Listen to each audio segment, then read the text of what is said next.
Yep, this is everybody. All right, I'd like to call the meeting to order, please, with a roll call vote. David Lutz, Here.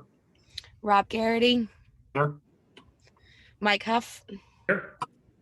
Brian Beachkowski, Yep. Jonathan Hurwitz, Here. and Jackie Katz. Here. Kiara Moore cannot attend tonight, and Jamil Siddiqui has resigned from the advisory board. I believe it's due to him moving outside of Norfolk. Jay Tallerman will be looking for replacements and will let us know as soon as he finds someone. Paul, Superintendent Zenny, are you ready to go? All is fine, and yes, we certainly are. Sorry about that. I'm just so used to calling you that. I forget sometimes that we're in meetings. I apologize. I am absolutely fine with anyone calling me Paul. Okay.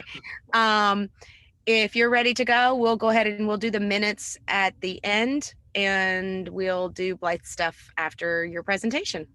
Absolutely. So I give you the floor. Great. I don't know if we can share the screen, if Larry can do that, or you're, oh, there, Larry's doing it. Beautiful.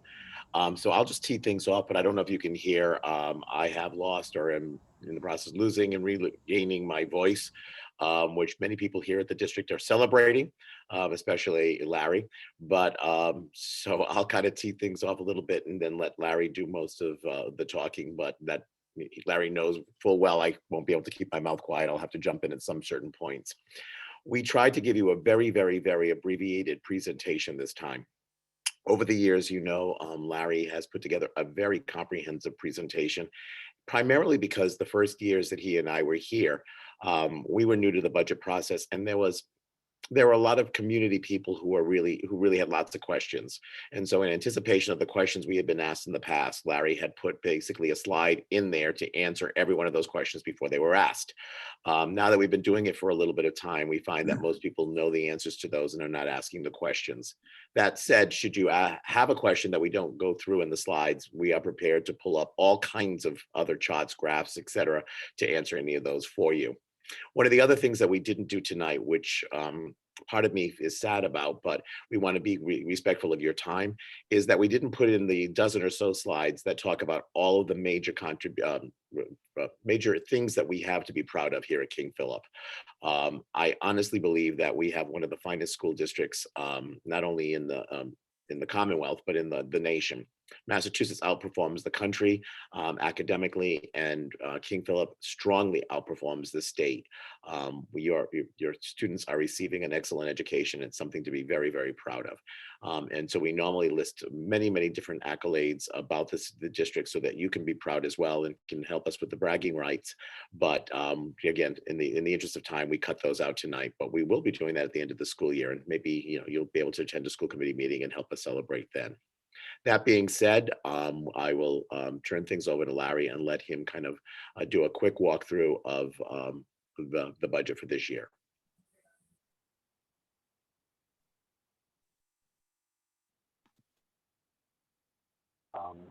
Okay, thanks.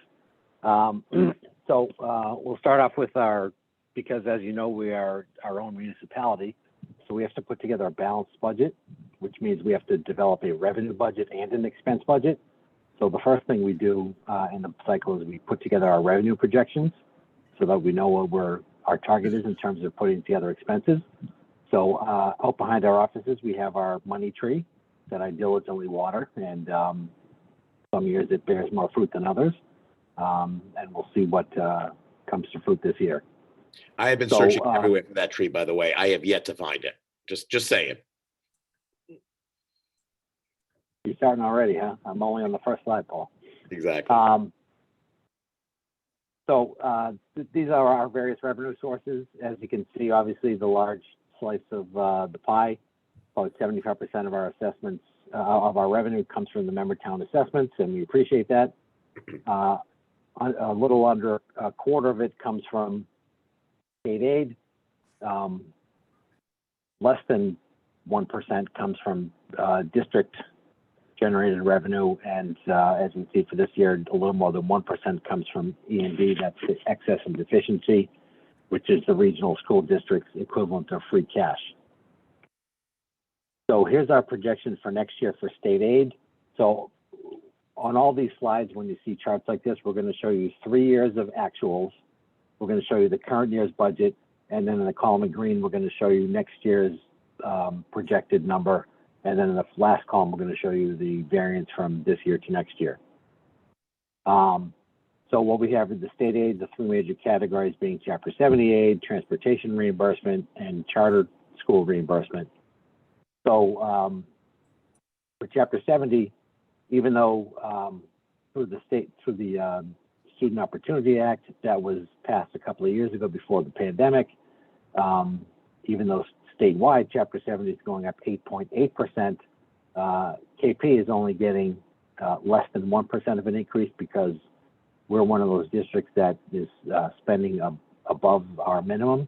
So we're only getting what's called minimum aid. So this year it's $30 per student. So that adds up to $58,000.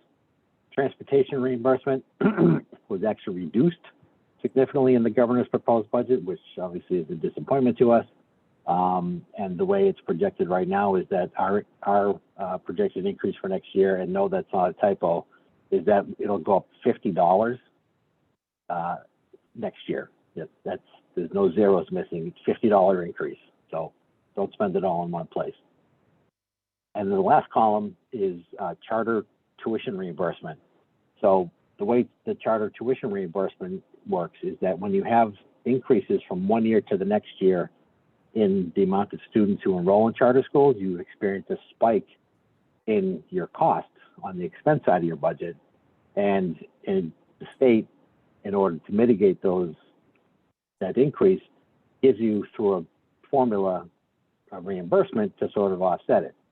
And so we'll show you later on in the presentation the expense side of that. So even though we're seeing an increase in the reimbursement of $101,000,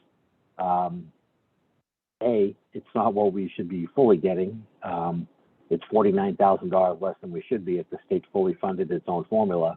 And B, it's less than the expenses going up.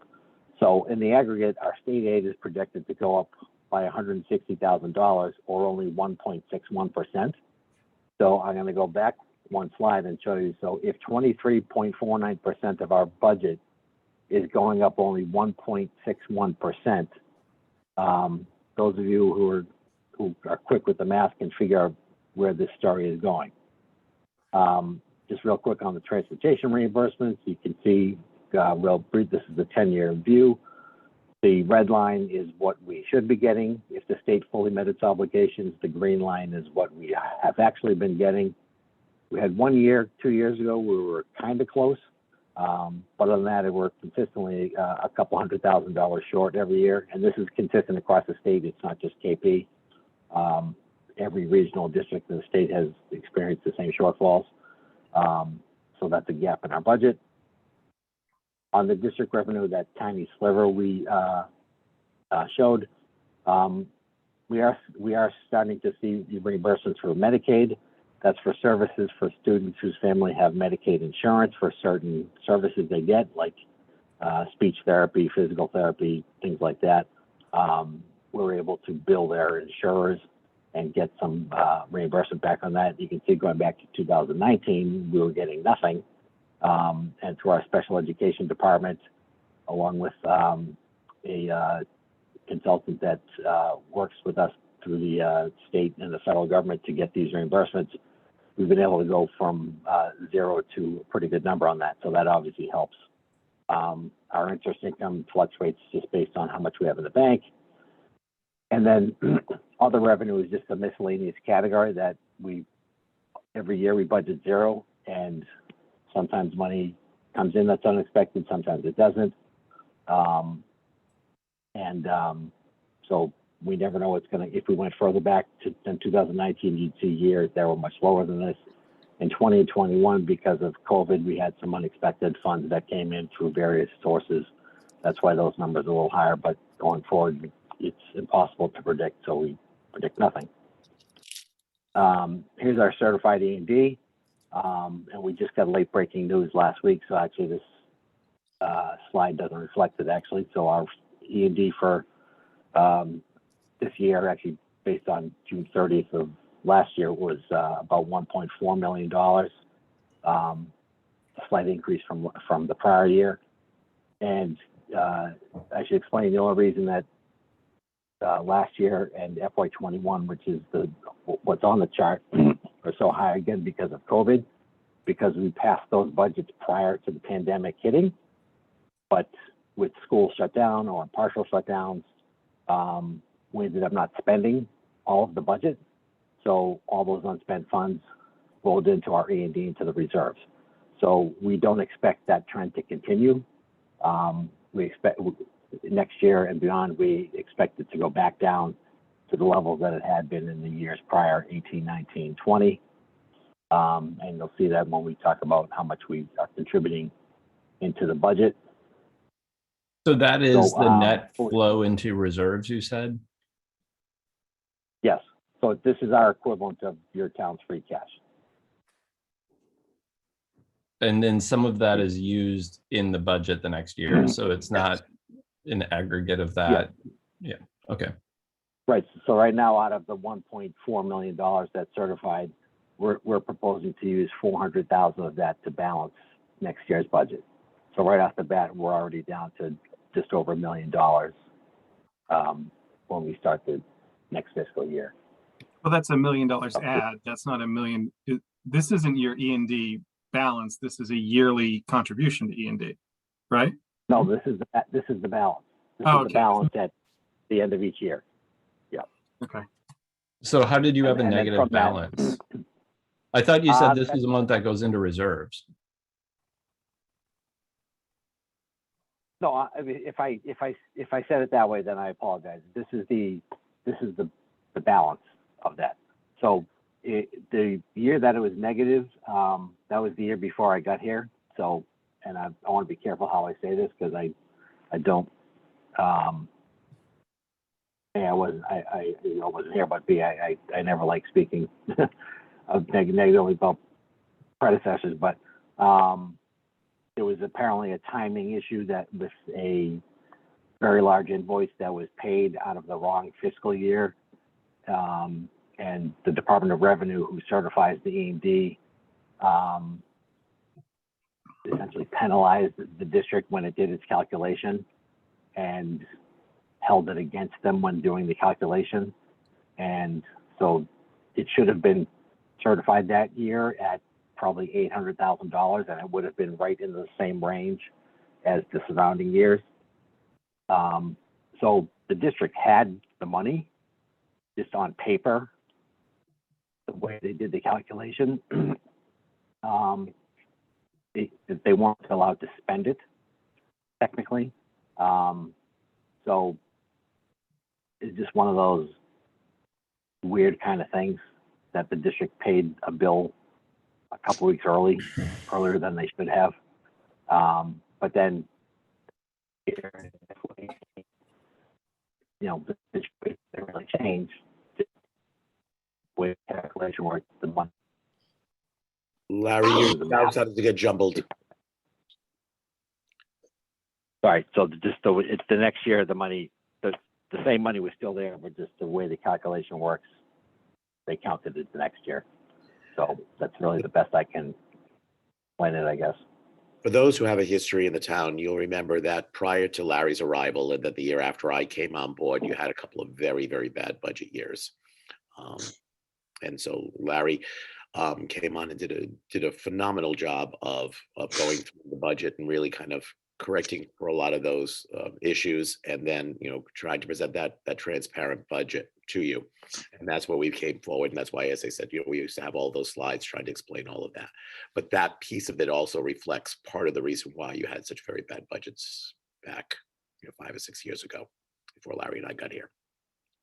And Brian, regarding the certified excess and deficiency, which is comparative to the town's free cash, you know, DLS has to every year analyze what we provide them as far as revenues and expenses, and then they certify the number to say, all right, town of Norfolk, you now have $1 million that you can utilize however you want in the free cash. That's different from a stabilization fund where you're actually going to have it in your savings account. So we can put monies from free cash into stabilizations, harder for the schools to do it. Typically, they use it to offset some of the budgets. Right. Thank you, Todd. I've been doing this for 12 years now, and I always stumble over how to best explain how E&D works. The explanation's in my brain, but it can never fully get out of my mouth. So Best way is to say retained earnings. yep, That works. that works too. Mhm. Yep. Thanks. Yeah. Any other questions on revenue side before we move on to the expense side? I can't really see the panel of. No, that's okay. If anyone does have any so- questions, that's okay.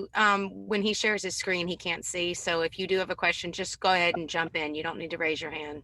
Don't worry, we'll speak Okay. up. Yeah, just yeah. just yeah, I know unmute you guys- yourselves and say, excuse me, Yep. and it's fine. Yeah, we know you're Yep, quiet yeah, and shy, all of you. We yeah. Yeah. We've had the No, pleasure that's of totally being fine. with you. Yeah, that's totally fine. We're all friends here. By all means, yeah. I just wanted to make sure you weren't holding back. So on the expense side of things, as always, this is Paul's favorite slide. So this is just a representation of we break down our budget into 6 major spending areas. The instruction portion of the budget makes up over 60%, as it should. Then on the far right, our insurance, that's not only health insurance, but it's also other types of insurance, such as liability, workers' comp, unemployment, so on and so forth, makes up about 18%. And that's something that is unique to the regional school budget, because on the municipal school budget for your elementary schools, I believe most of those, if not all those costs, are handled under the town hall budget. So elementary school employees who have health insurance, that's covered under there. At the end of the day, it's all rolled up to the state. But for us, we handle it all under our umbrella. And then you get the 4 smaller slivers in the middle: technology, transportation, facilities, debt service. And we'll get into these all in more detail. So what we've presented for this year is what we're calling a needs-based budget. It's actually a smidgen below level service, because we have a retirement that at the current time we are not proposing to fill, as well as a couple of other positions that through attrition at the current time we are not projecting to fill, just in order to try to come up with what we feel is a reasonable and responsible budget. Larry's So gonna. as I said, we'll I'm sorry, Larry, I'm jumping in. When Larry moves a couple of slides further forward, you're going to see that we have some very significant expenses this year that were beyond our control. We'll explain. And so, knowing the town's ability to cover these budgets, we really dug deep to try to find ways to bring that budget down. So that's when Larry's talking about a less than level service budget. That is honestly the case here, because we had to be respectful to the towns, knowing their ability to fund our budget. Right, and to jump even further ahead, or to we developed the revenue budget and our expense budget before we calculate the assessments, because we can't do that until January, February, when the governor's budget gives us some data we need to calculate that. So we have a general target in mind, but when we get to the assessments, that's sort of the end point of this. So right now, our total operating budget is an increase of 3.97%.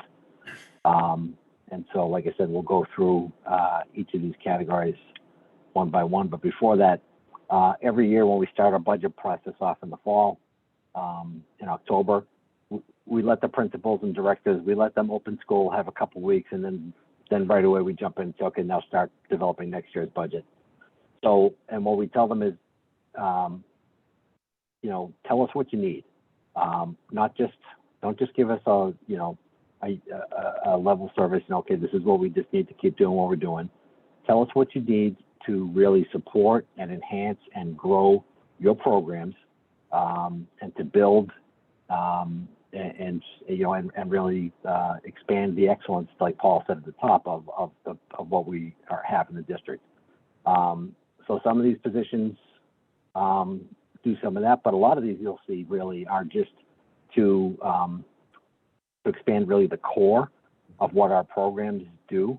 You'll see, so on the teaching staff, we're looking, we had requests for a health teacher, a phys ed teacher, a history teacher, an adaptive phys ed teacher for those students who have perhaps limitations, I guess, or need some extra help with phys ed for that program. In our high school counseling department, an adjustment counselor, a guidance counselor, a psychologist to provide extra supports in those areas. An additional custodian in each building. And then getting into non-salary items like textbooks in different departments as we continue to update curriculum and so on and so forth. You see the list there. So you can see it's almost 9 staff positions, almost $1 million in cost. None of these things are included in what you just saw on the prior slide.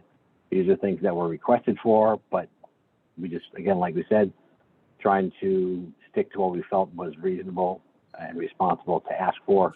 But like we do every year, we put these things out just to show you the things that we feel are important, that our principals and directors feel important.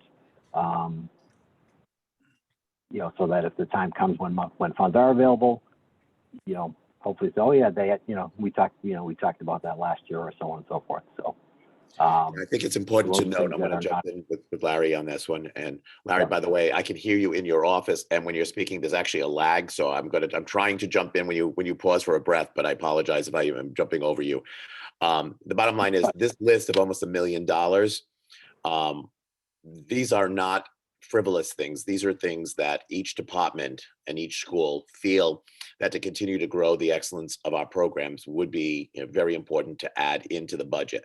But again, as we said to you, when we get to a next slide or two, we're going to be sharing with you where we were hit with some unexpected costs. We just couldn't in good conscience weave any of this into the budget for this year. But again, we didn't want, we would be remiss without saying that to continue to do the good work that we're doing with your students, their growth is needed. And so these are areas that we will be hopefully coming back in a year or two, hopefully with a better budget cycle to be able to start weaving some of those in there. So it's important for you to not see them as a first time in a year or two, to know that they're out there.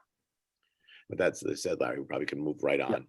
Hold on. If Yep. go back to that. If they're unbudgeted needs and it's 1, 2, 3, 4 teachers, what is it you're doing about that? Are you not teaching those classes? So there are additional costs that we would be moving in. So in other words, we would like to be expanding the health program at the middle school, for example. So health, when we're talking about when you see high school physical education and middle school health, our physical education department at the high school does both health and wellness.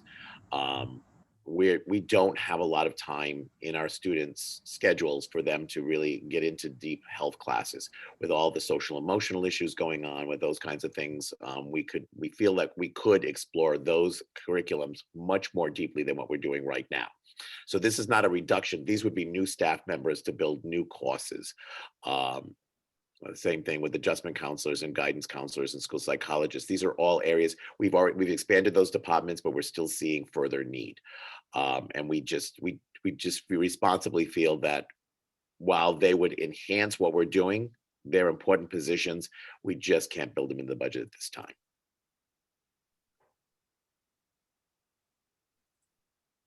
Okay. Yeah, so these aren't, yes, to be clear, these aren't These cuts. are not cuts. These are new positions these we are would be positions, adding to yeah. continue to grow departments.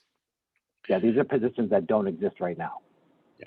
We just want to, we don't want anybody to think that that this is a page of cuts. Right. So, okay. All right.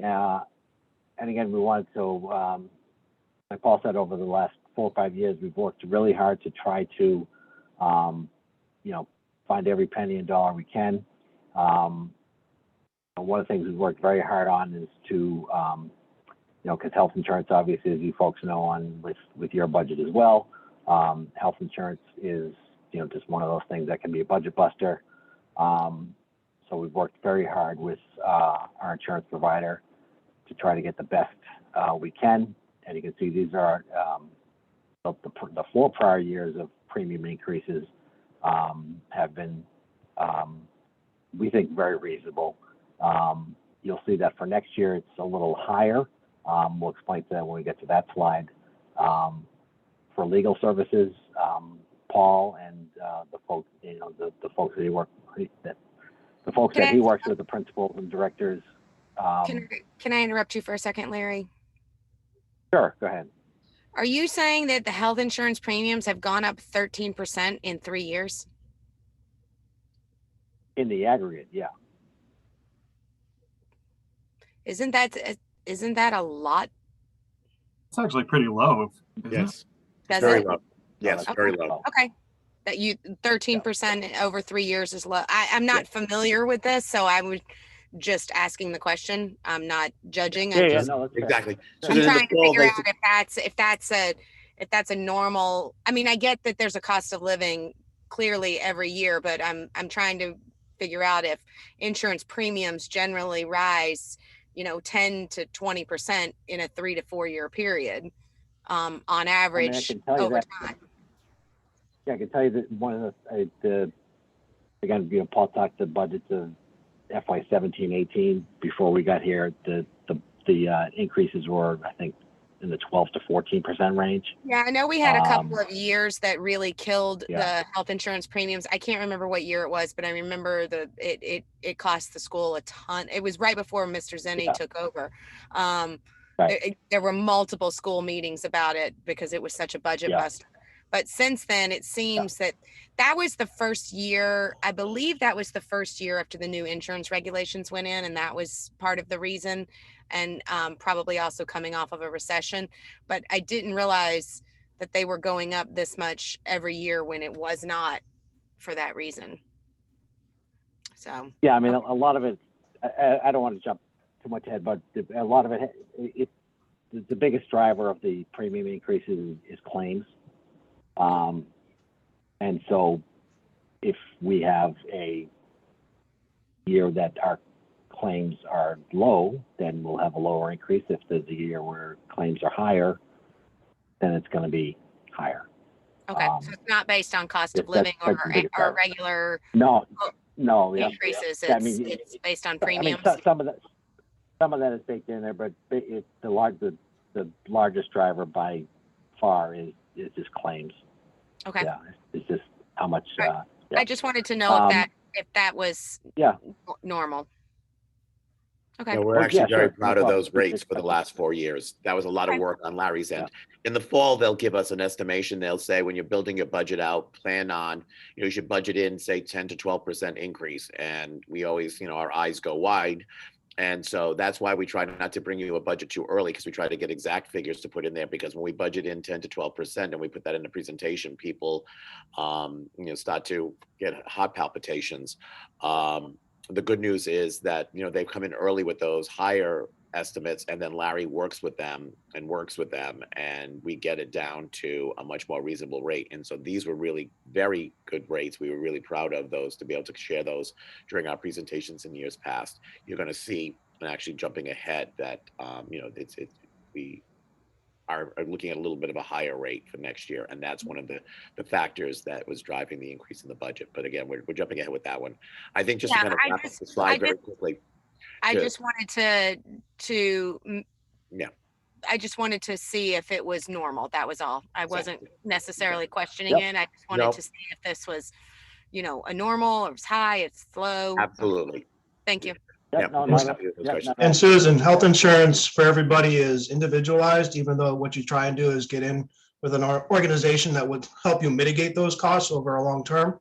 The town of Norfolk's in with MIA, which allows us to combine with a lot of other communities.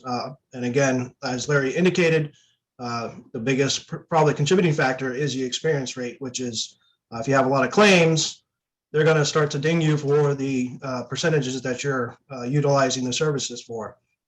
The town of Norfolk increase for this year was a little over 2%. So they're in line with where we are pretty much as far as year over year for percentage increases on the premium itself. And then obviously there's cost of living that they have to factor in behind the scenes. So there's multiple components to the overall premium increase itself.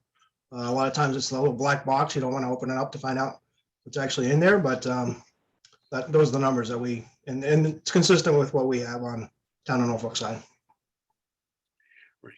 Okay, Yeah, thank you. exactly. So if I Yes, want to jump in, Larry, to kind of just move us through this slide very quickly. I'll just Yeah. share with you a couple of areas. When I arrived here, legal services, we were paying a lot in legal services. We had a lot to consult with attorneys over a lot of matters. We brought that down dramatically. We've negotiated our contracts in one night. We have had no grievances in the 4 years I've been here. And so when you don't have those kind of disputes, your legal costs go down. So we've seen a decrease in our legal services of over 76%. Additionally, when I arrived, we had almost 60 students in out-of-district placements, and those tuitions, are a big drain on the budget.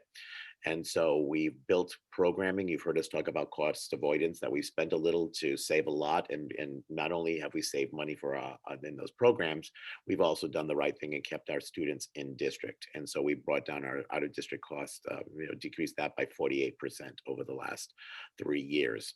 And then we've done a lot around the facilities as well, looking at 65% decrease in overtime for our custodians, as well as looking at other energy options such as solar panels and solar credits and things like that. So, like I said, we really worked hard to kind of trim that budget back, but we just wanted to put that in as a real quick statement again, and move us forward to kind of the next slide, Larry. I want to just be conscious of people's time on this. So, talk So this about the one, out-of-district tuition. You want to go ahead, Paul? Yeah, I'll just jump in this, and then I'm going to let you come back in because my voice is going fast, and I was just, I used the cough drop, and that helped me. But this, the out of district piece, as your superintendent and a former special education director, that our students move from the elementary school to the middle school, and this year, unfortunately, is a more difficult year. We have 7 students between the 3 towns who have already been placed in out-of-district programming that are rising from 6th grade to 7th grade. And because their budget goes up from 6th grade, their grade goes up from 6th grade to 7th grade, our responsibility takes over for their tuition next year. So we have those students that are now going to be requiring, continuing their out-of-district services, and they are appropriately placed. I don't want to this is not about a blame or anything. It's just about understanding that sometimes students have needs that are so significant, so profound, that we cannot accommodate them within the public school setting.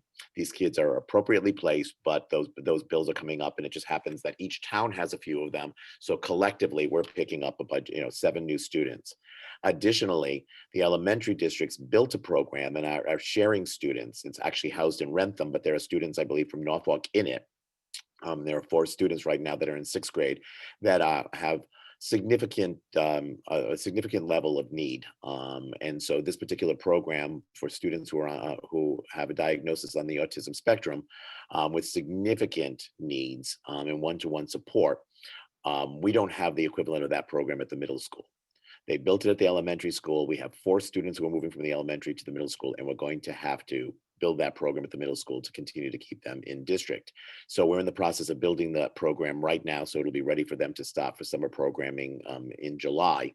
And that said, when you look at that program and you look at the out-of-district costs, we're looking at an increased cost of roughly $750,000. So $750,000 in new special education costs that are rising from the elementary level. And so that's the biggest driver. When we said to you that, we had some costs that are more significant, that are appropriate for us to absorb, but they are high. And when you budget that and a couple of other things that Larry's going to share with you, our level service initially was looking at like 5.4% back in January. And we knew we just couldn't bring a budget like that to the 3 towns. And so we looked at, ways of scaling that back and ways of supporting that to get that budget, that percentage down. One of the ways we did that is we're using more of our circuit breaker funds. Circuit breaker is a reimbursement from the state regarding excessive special education costs. We are always careful not to use all of our circuit breaker money, because that revolving account allows us, when we have a student during the course of the year that either moves in or requires a different placement or additional costs that weren't budgeted, that's our basically special education account that we can go to and cover those costs. So we're using a more significant amount of circuit breaker this year to cover those costs, because we know that $750,000 just cannot be absorbed on top of the other additional costs that are necessary. So with that, Larry, I'll let you move on to the next slide. And I'm actually going to go close the door to my office because the custodians are working downstairs and I just heard the barrels rolling around. So I'm going to close that so you don't all hear the barrels rolling around. Sure. Oh, the other thing I want to point out on this out of district tuition slide is this also includes school choice and charter school tuitions. So you can see on school choice, our trend has been heading downwards. So that's a good trend for us. Although, you know, for next year, it's going up $6,000, which is basically one student. So that's pretty negligible. But on the charter school line, I'll point out, projected next year, it's an increase of 36%, which is obviously very concerning for us. And you can see the trend going back just to 2019 is more than doubled, 2.5 times more. So that's rather concerning. So I want to share this chart with you. The green line on here shows the KP enrollment to charter schools over the last 10 years. And you can see it's actually come down. It's been in the teens, low teens for the last number of years. The blue line is the combined charter enrollment from the 3 elementary districts. And you can see the breakdown in the pull-out chart up top. So you can see Norfolk is the lowest of the 3 by a long stretch, although the last 2 years, Norfolk has had a fairly big increase. So I show this for a couple of reasons. A, I'm sure you're probably already aware of it from your elementary budgets or from your cherry sheets at least, the impact on your elementary budget, but also because this very steep increase in the blue line is going to be heading to the KP budget in the coming years. And that could be a massive budget impact for us because these each charter tuition is roughly $15,000 to $18,000. So 113 of them. Now, granted, they're spread across 6 grades. So even at 15 a grade, that's a couple $100,000. So this is, this is not presented here as this is a problem that Norfolk Elementary has to work on or any of the elementaries have to work on. We shared this presentation you're seeing tonight is the exact same presentation we shared with the Plainville folks a couple of weeks ago. And we, you know, and obviously their numbers are much higher, but it's a collective thing because all these kids are going to feed up to KP eventually, or the age range is going to feed up. And so that becomes a concern for all of us, for the KP district and for the 3 towns, because obviously the towns fund the KP budget. So just something that, you know, not sure if people were aware of or looking at, because charter enrollment, especially at the elementary levels, because it's not a line item in the elementary budget. Well, I mean, Todd, you could probably speak to that. I don't know if you just do it as an offset of the cherry sheet, or if most usually don't have it as a line item in their budget. Most usually just do it at knock off the cherry sheet. It's an offset of the cherry sheet. Yep. Yeah. So, yes, I mean, it's like, but for us, because we're separate, we have to do it as an actual line item on the budget. So it's front and center for us. But I don't want to linger too much on this, but just to put this out there, as obviously this is a rising trend. It's not just our town's issue. From the start of COVID, this trend has been increasing around the state for whatever reason. Public school enrollment has been declining the last couple of years. Charter enrollment has been going up. But just something to sort of put on people's minds, thoughts, whatever, as a future consideration, potential concern, as a budget impact. Next, moving on to insurance and benefits. So we talked about this a bunch already. We'll just wrap it up quickly. So our final the increase for next year is at 7%, which obviously is higher than the trend has been. However, when we got our first proposal, the initial proposal from our carrier was actually almost 11%. Long story short, moved several exchanges back and forth of getting them to sharpen the pencil. We get it down to 8, down to 7. But as we said, it's based on claims, and it's a 2-year review with the most recent year carrying weighted twice, and the oldest year carrying once. So 2/3, 1/3 with the recent year carrying twice. So what happens is when you're looking at the most recent 2 years, the oldest year is the first year of the pandemic, when really nobody went to the doctor, unless they were really, really sick. That's when people were putting off elective surgeries and other things like that. So the claims were really low. So last year, when we had our renewal, claims were pretty low, so the renewal was low.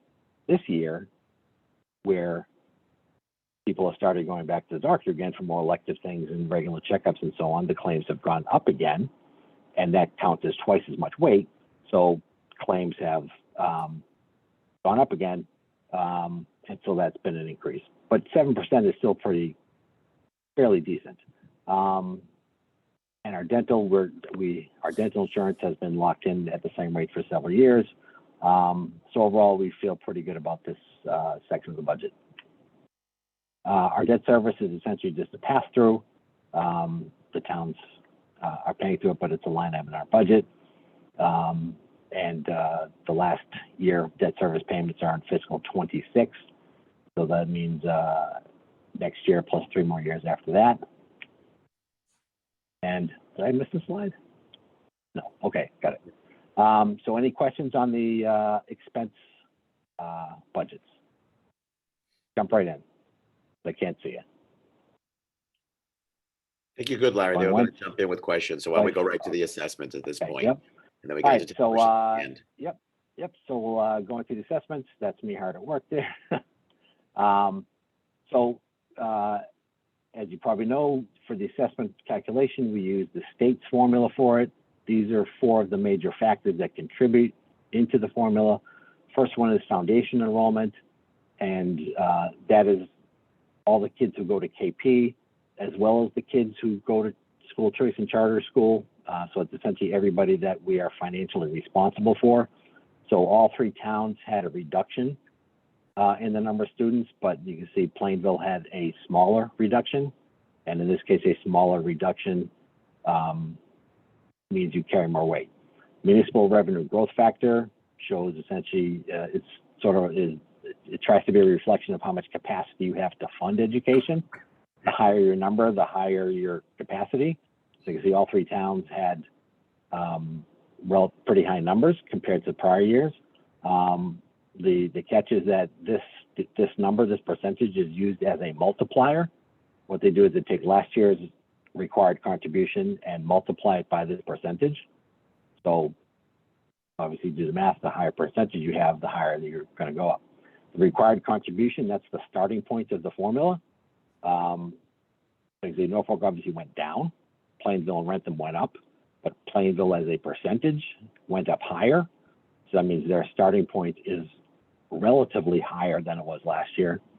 And then the KP enrollment, that number is used to distribute any budget amount over the required contribution. And again, you can see Norfolk went down, so your calculation is going to be less. Plainville and Rentham went up. So the operating assessments, I don't think we need to go through every line item calculation. Right down to the end. So here we go. This is how we do the math. And so bottom line here, Norfolk's assessment is going up 3.06%, Plainville 5.98, Rentham 5.03. the total 4.6. And so if you recall way back to the beginning, that pie chart that showed, so remember the state aid, 23.5% of the budget going up 1.6%.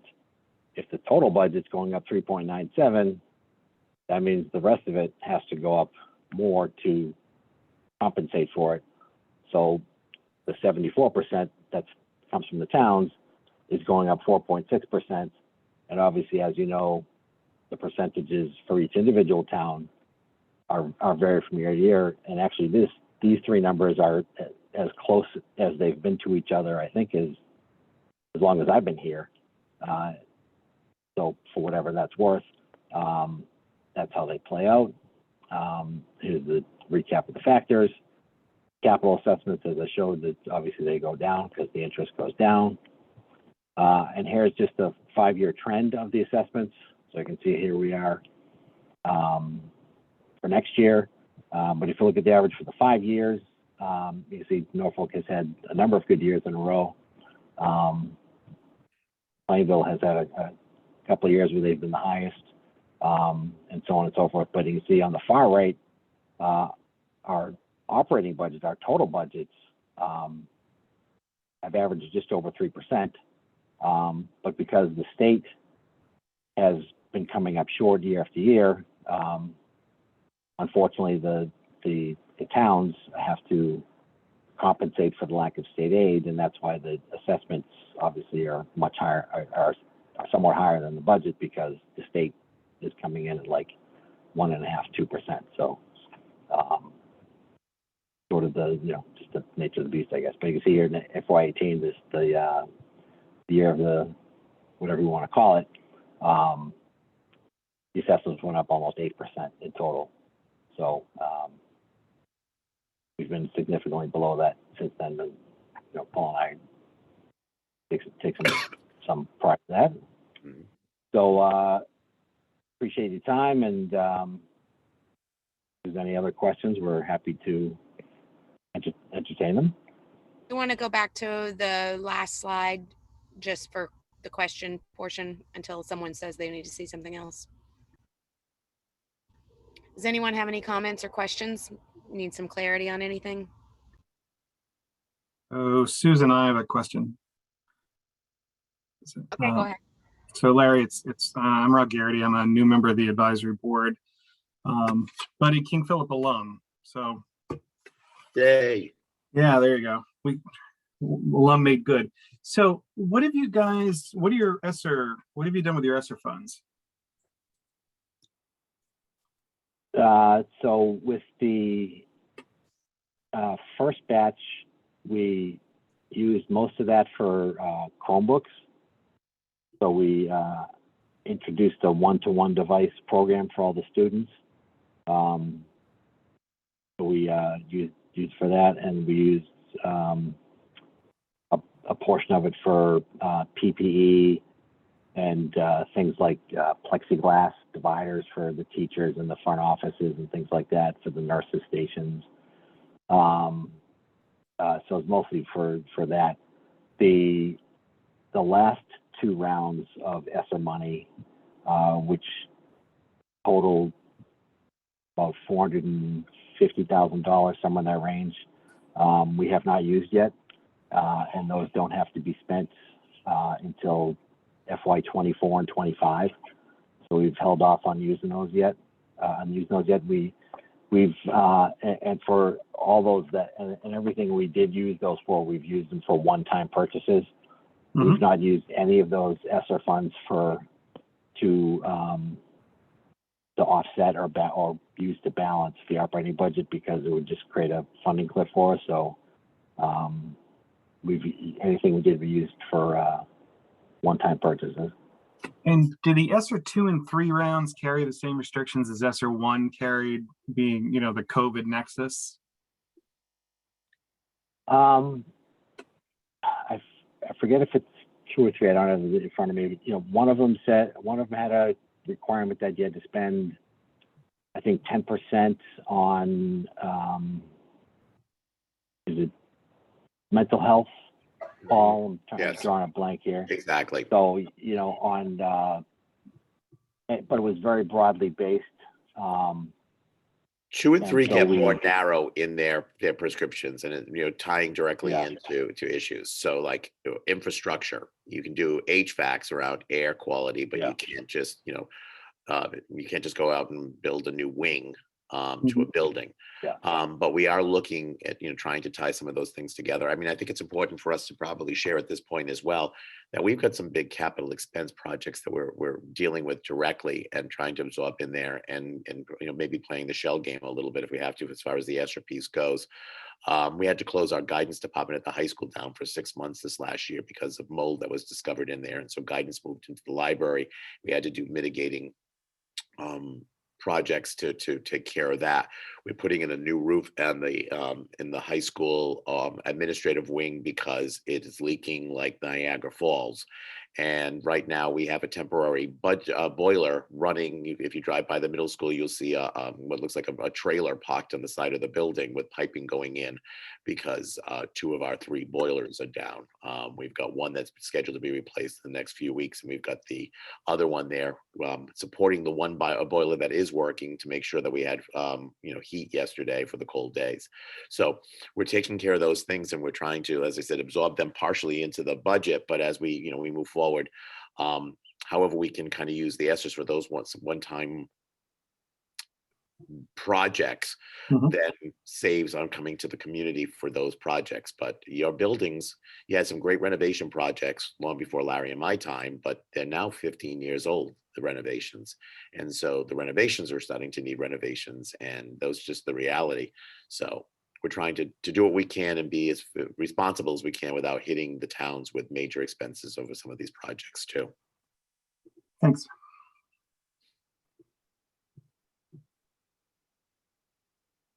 Anyone? Does Bueller? anyone else have any questions? Who's voting first? Do you know? You. Norfolk always votes in May, and then Plainville and Rentham are the same night in June, the first week in June. I think the first Tuesday or first Monday in June. Yes. Is Plainville going to have a problem this year? Yeah, Plainville and Rentham are obviously a little distressed at seeing the higher numbers. Plainville has a major problem with their budget in general. There's just no way around that. That's pretty. They have for the past 3 to 4 years. Probably even longer, but it's getting worse by the year, not better. So, I mean, I know I was talking with their town manager. They're down to 13 police officers for their whole town on a 7-day, 3-shift rotation. That's just insane. That's way too small, but they have no money left to fund any of the departments. But they also recognize that while they can cut other departments, that Norfolk and Rentham appreciate the quality of the schools, and that while you're sympathetic to their cause, are not necessarily willing to compromise their education of your kids because Plainville's budget is where it is. So.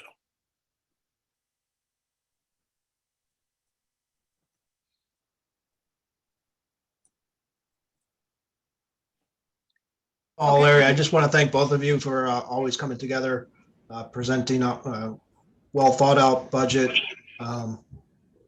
Since you guys have come on board, we don't have the crazy back and forth where we start at a 15 or 20% ask, and then we whittle our way down to the 3 or 4% when it's all realistic. So again, thanks for all the hard work that you do. I know it's a thankless job, very familiar with it. So again, just want to say thanks for working with us and making this happen. Thank you, Todd. I think we both really appreciate it. Oh, Thanks, I can't hear. Okay, we appreciate it. If no one has any questions for Superintendent Zenny and Mr. Azar, I will let them go. You sure nobody has any questions? What we will say is if you have questions at other times, you certainly know how to reach us. We're always happy to talk with anybody who has questions about anything, including the budget. Okay. Thank you so much. I appreciate it. Thank you all. Take care. Gentlemen. Hey. Have a great night. Thanks. Night. All right, guys. Moving on to Blythe. Hey, everyone. How is everyone tonight? We are a skinny crew tonight, but we are good. Lean and mean. Mm-hmm. Oh, maybe not mean. We'll see. So I'm here to go over the warrant in as much or as little detail as you'd like and tell you about what's changed since last week. Susan, where would you like to start? Well, I guess if it's okay with everyone else, unless someone has a specific question, we can just go over where you have, if you have reconciled the 208,000. Start with that. So the select board met last night and we, Todd and I, had put work into recommending a list of reductions and one revenue change to close the gap of just under $209,000. The revenue change was. Do you happen to have? I'm sorry to interrupt. Do you happen to have a slide that we can look at, or anything? I don't. I thought we were just speaking about the warrant tonight. Okay, but that's no problem. I just wanted to see. Okay, Sure. go ahead. I can tell you in words, and then I know Todd's on the call. Perhaps he can shoot over to Erica the budget document that we went over with them last night. So one change to revenue, which was to add $10,000 to motor vehicle excise, a small change. Yep, Rob, it's all for you. And then the others were reductions that were from just about every department of the town and some school money. It was a reduction in the wages for the replacement positions for town administrator and the HR director. It was a reduction in police department. We've got changes in staff there that we think the new contracts will be a little bit different. Reduction in IT to the shared service position that we have with Millis. We budgeted what we were told it was going to be last year. It actually came in a little less, so we could economize there, and recommended that we eliminate the ClearGov subscription. We don't think that that's had the traction we hoped for, and it's been a little more challenging to use than we had been led to believe. A small reduction in in fire department overtime, just hopeful that we won't need quite as much. That's always a little bit of a guess. We are suggesting that we not fill the DPW grounds position. We've had a really, really tough time, as most communities have, filling DPW type positions. And we had moved one from highway into grounds in the past year to try to better respond to needs of cemeteries and recreation and town buildings, but not being able to fill it, not being hopeful, we've suggested to take it out. And then the last one was to ask the schools to reduce their budget by their budget ask by about 2.7%, which was $40,000. I think I've covered all of those from memory. The select board, as we anticipated, was concerned about the school reduction, knowing that the needs of the schools are what they are, and did ask us to go back and see if there were, the school thought they might have an employee, a position change. And if that were to come about, they might be able to adjust slightly, but we won't know that probably till April 12th. So they seem to be amenable to the other changes. And they asked some questions. And so we'll be going back to them next Tuesday, the 5th. And our recommendation is going to be that, assuming that we leave the school budget, if it ends up where it was requested, we'd be short by $40,000.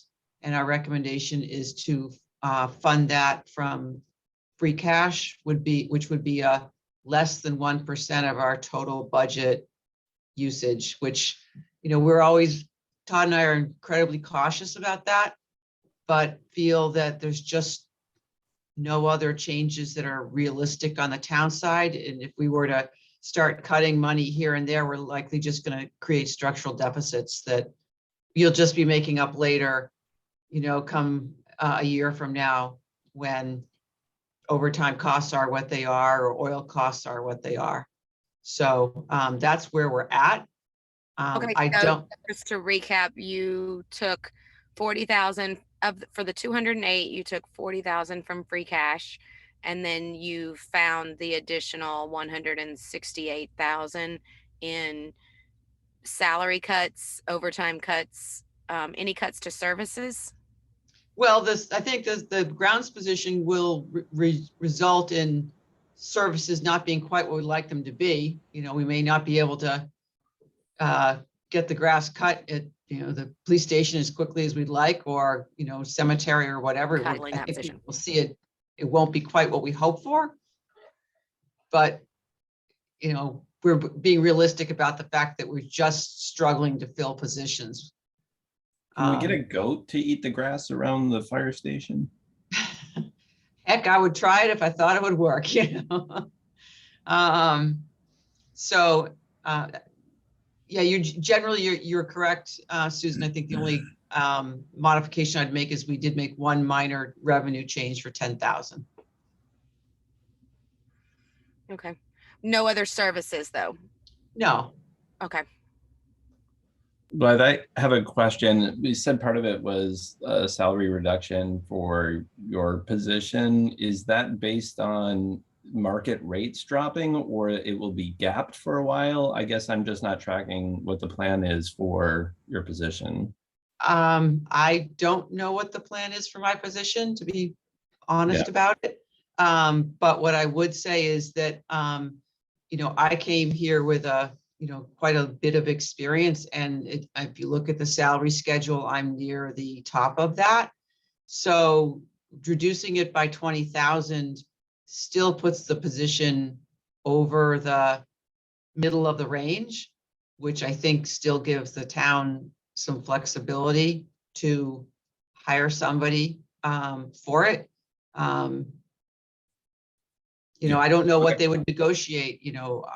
I have a contribution to a retirement plan and a small car allowance. Maybe the next person has something different.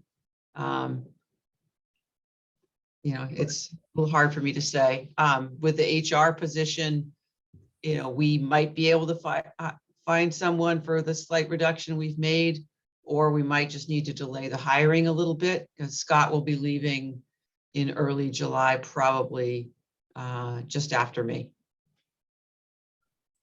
Okay, thanks. Sure.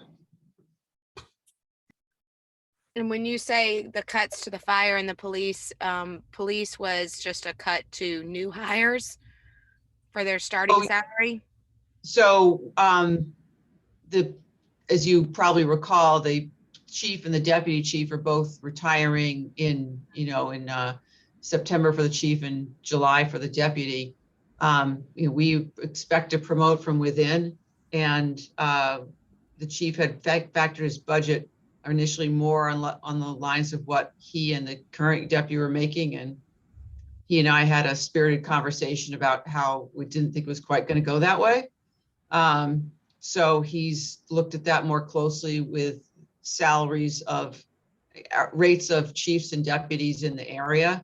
And so we've adjusted downwards by about $28,000, I think, 29,000. But don't forget that the police department still does include a new position in that department for various reasons, a new officer.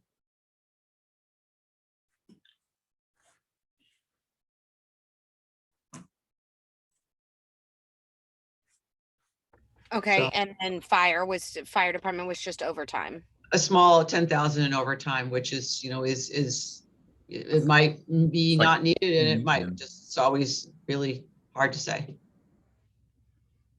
Okay. All right. And does anybody have any questions on that? So you're in budget now. You're Well, if the select board agrees with the use of a small amount of free cash, And, the cuts that we'd already suggested we would be all set, but we're going to discuss that and perhaps vote on it next Tuesday. Okay. I think I talked about this when we talked about the new grounds position 2 or 3 weeks ago, whatever it was. Mhm. Is there any consideration of recreation fees going up enough to cover that? I mean, a lot of the grounds maintenance has to do with the playing fields, correct? A significant portion of it has to do with the playing fields, right?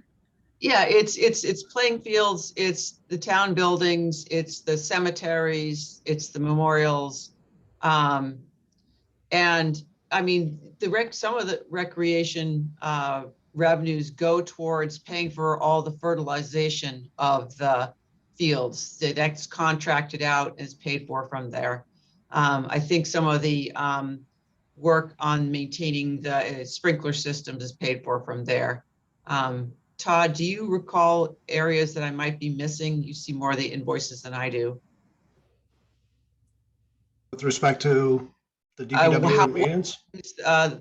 For playing fields, does recreation revolving pay for directly besides say fertilization?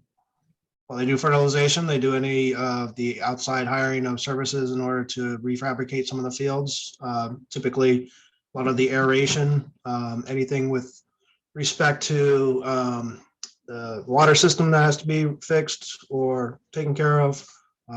They hire that out. And then obviously grass seeding as needed if the DPW is too busy to get out there. We're basically providing the mowing labor and some of the minor repairs and putting out trash cans and picking up things like that, And I have no idea what the recreation fees are because I haven't had a kid in a program for 8, 9 years or something like that. But I'm just curious as much as anything else. And I'm now going to have every parent of middle school age kids down on my back, but it might be something to look at. Well, I think one thing you should be aware of is that they do want to add a program coordinator, and they had initially proposed that be fully funded in the operating budget. Todd and I. The rec department, you mean, when you say that? Me? You mean the rec department wanted Yes, to have? the rec department. I'm sorry if I said something else. Oh, you just said they. I wanted to make sure. Oh, sorry. Yeah, Recreation is planning to add a program coordinator full-time and wanted the general fund to pay for it. As you know, the revolving fund by under state law can only accommodate part-time up to 19 hours. And so we said to Ann, we understand, that you want to grow programs and that the workload is really tough for one person director to do, but the general fund's really going to struggle with that. And so the general fund now for next year proposed includes 19 hours of that new position and the balance in recreation, and the assistant to the director I think is going to become 2 part-time people, and all covered by, and that will be covered by the general fund. So we moved some things around. So the overall increase I think is about 3.5%. I know it's not what they really wanted to do, but we just said, I think recreation programs should fund the things that are needed to run them. And, we just don't think that this year that the town side of the budget can really absorb that. Okay, thank you. Sure.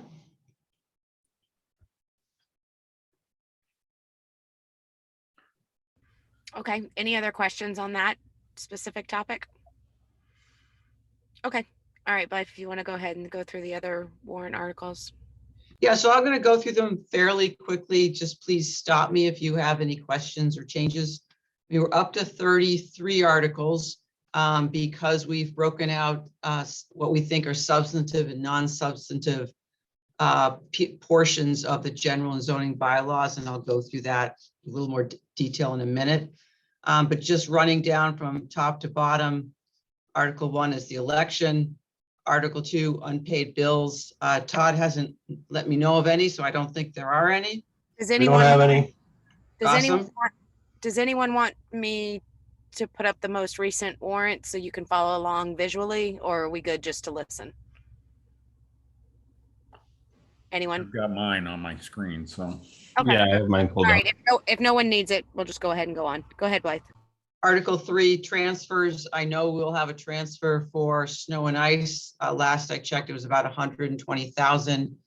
Todd and I haven't had a chance to talk about whether there'll be any others, but I know he will alert me if there are.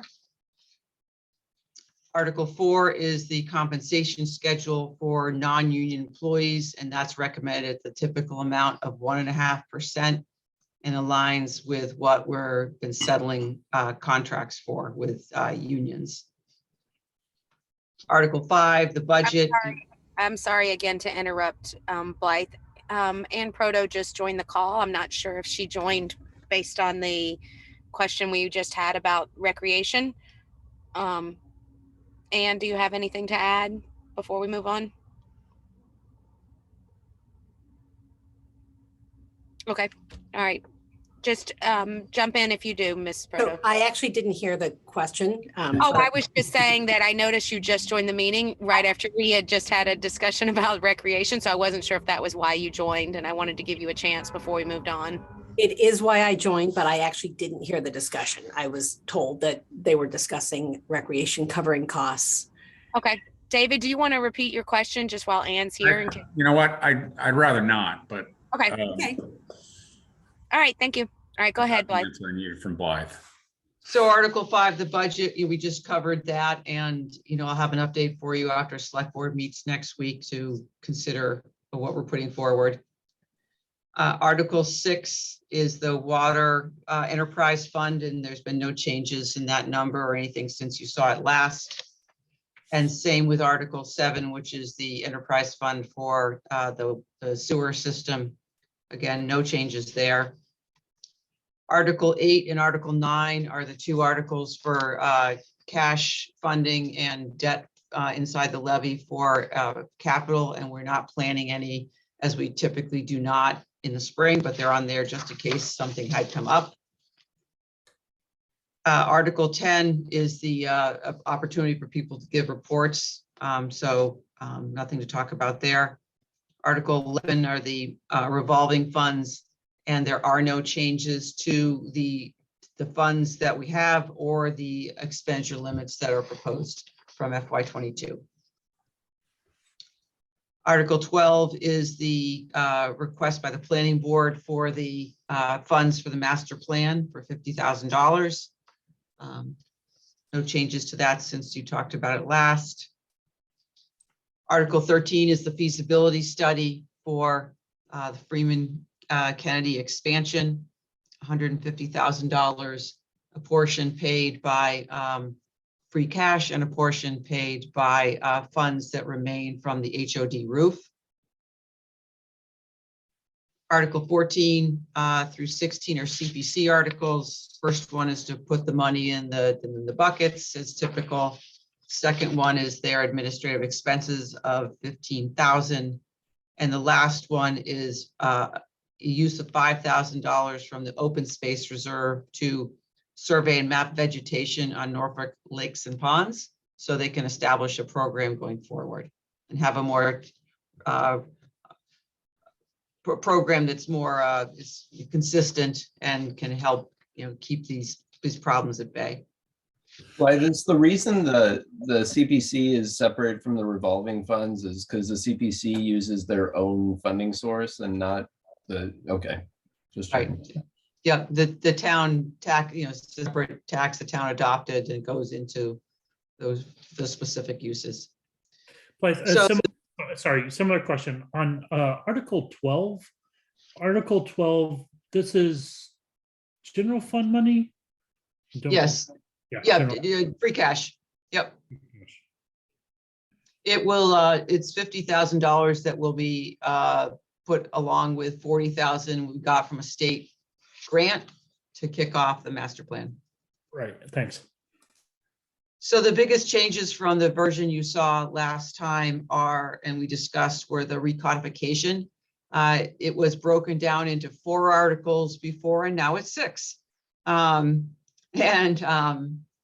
the reason for that is simply to, make sure we're addressing how people would feel most comfortable working through this process. So the first three are general bylaw articles. Article 17 is simply the renumbering and reordering, just putting it in good order. The second one are all what we hope are the non-substantive changes. And the third one, which is Article 19, are the substantive changes. Mechanical bucking devices, changes in fees, and that sort of thing. Town council has spent a fair amount of time putting together a guide to these, and I sent those through Erica late this afternoon. Hopefully that is a good way to have everyone understand what or why caused us to make changes. And so hopefully we've gotten this right. I also sent it to the moderator today and asked him if he had any thoughts on if we were on the right track or not. And so we can go into those in more detail if you'd like. And we took the same approach to the zoning bylaw. Renumbering, reordering, then non-substantive changes, and then substantive ones. And really the only one there is the change to the definition of a family, which the code people would suggest is the more, is maybe not as traditional, but is more realistic of life today. I'm not going to take a position on that. I'm just telling you what I think they meant by it. So. Wait, well, I'm sorry, what article? It's hard to follow. What article is, what So three articles are the zoning? the substantive changes for zoning are now in Article 22. Okay. Right, zoning is 20, 21, 22. Yep, thank you. Which is on page 24. Yep. And the only one we have right now is the definition of a family. Yep. So as you look at all these, we'd really appreciate your feedback about, are there any others as you look through that guide that, give you pause and say, a little concerned about that one. We can, before the select board sign the warrant on the 19th of April, we can move them from one to the other if that just gives everybody more comfort that we're handling this the right way. There was a big, I shouldn't say big, there was a bit of a discussion today or yesterday, I believe, on the community page between Stony Brook and Airport. The changes, from what I understand, from what I could gather from what they were explaining, the changes that we were potentially making to zoning to help the airport were actually going to be a hindrance to Stony Brook, is what I could understand. The way it was written, it was going to impact Stony Brook in some way, that made Stony Brook not be in support of that zoning article change. Can you give us any direction on that? A quick conversation about that today with town council, and the short answer to that is that's Article 26, so that's separate from the codification, right, because it's definitely substantive. And the short answer is that they're exempt from this because they're already a nonprofit educational use. So the establishing the nature center definition really has no bearing on them, and they just might not know that yet. So we'll have to work on making sure everyone understands that.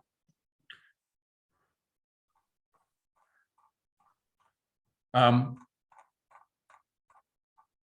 apologize for this, and I'm going to try to make it as light as I can, but did we have the mechanical bowl discussion when we had this discussion? And is there any chance we can have Russ Francis show up at town meeting to explain why we need to get rid of the mechanical bowl ban? And for those who don't know, kind of a legendary story. Yeah. I don't know. What are you saying? When they opened the Eagle Brook, Russ Francis, the tight end, the famous, fabulous tight end of the Patriots, was one of the co-owners, and they planned on having a urban cowboy style bar, including mechanical bulls. And the proud people of Norfolk ban mechanical bulls to Oh avoid man, that would have been amazing. I would have loved to. avoid having Gillies Northeast in here in No, Norfolk. I would have loved that. Exactly. So I'm hoping that we can get a mechanical bull up there on the second floor of the Eagle Brook real soon. But If we do, I'll be first in line. Well, that's what makes town meeting. This is apocryphal by the way. I've never heard it directly from anyone, but I've only heard the legend. So Well, we we're certainly probably can. the only town in the Commonwealth that has a ban on mechanical bulls, by the way. I do know that. Bull riding speech. Is it up to be added back in? No, they're going to get rid of it. That actually is a substantive change. And That's right. It's gotten moved to that article. okay. How did I miss that last time? Oh, well, I'm sorry. Well, I say check if you can take it, check the guide that we sent out and look at these two articles where the substantive ones are, and just let us know if you think there's something else that we might have missed. But we've tried to be very thoughtful about it. Personally, I think if we're going to, if a mechanical bull is going to be allowed back in, then I smell some fundraisers going on with people in town, notable people in town raising money to show their bull riding skills. That's sort of my point as well, Susan. Mm-hmm. I can think of a few people who are running for positions might do that. I mean, I'm just saying. Could be. Anyway, okay. So what you're saying, I just want to recap real quick. Please, I just want to make sure I understand this. And obviously I'll get some more direction from Rich next week when we really get into the weeds of these zoning articles. But what you're saying is there's not substantive changes that will affect Stony Brook. On that particular article, correct. Okay. So are they just misinformed, or are they just reading more into it than what is there, or was it just I haven't had any personal conversations about it, so I'm not sure the best one to answer that, but Susan, I might be able to provide some insight if that's okay. Yes, please. Because again, this is one of those things where I saw it on the community page and saw that people were upset, but when we had discussed it, I didn't hear anything that would have, and I usually am pretty in tune with those things. And I didn't hear anything that would have made people upset. So I was confused as to why it was an issue. So I'd like to make sure we're all understanding of what the potential downside is. Yeah, so while I would be much more excited to talk about the potential for a mechanical bull on the second floor of the Eagle Brook as well, I did just come over from the planning board meeting where they are deep into the discussion right now with representatives both from Leland and from Stony Brook to hash out some of the unintended consequences or perceived unintended consequences that may impact Stony Brook as part of what's being done for Leland. As of right now, I do believe when I just jumped over, they had made a couple of adjustments to try to align the intent of the articles with the impact to Stony Brook. And it sounds like they're working through all of those things. For the most part, it seems like it was more of an understanding as to why they were being done versus what's being grandfathered in from what the understanding was for Stony Brook previously. But a high level, I do think that coming out of the conversation tonight, they're going to be aligned on what's being put forth and the benefits of doing so without having negative ramifications. So that's all being done right now. I imagine you'll have a much better outline of what that looks like coming out of tonight's meeting. Okay. And Rich is coming, I believe, next week. Next week. Yeah. Yeah. Right. And one more point on the zoning bylaw codification. So the planning board is talking about those tonight. I don't know if they're going to vote to support them because they hadn't really seen the full thing when they first were proposing their articles. So we're having a little bit of back and forth about whether they're going to support, the article on the warrant, or they're going to ask the select board to do it, or so on. So I need to check in with him when after tonight and see where they stand and all that. So okay. Blythe, not to be too much of a jerk. There's the whole thing didn't make it into the codification guide. Okay, I will check that. Thank you. You're welcome.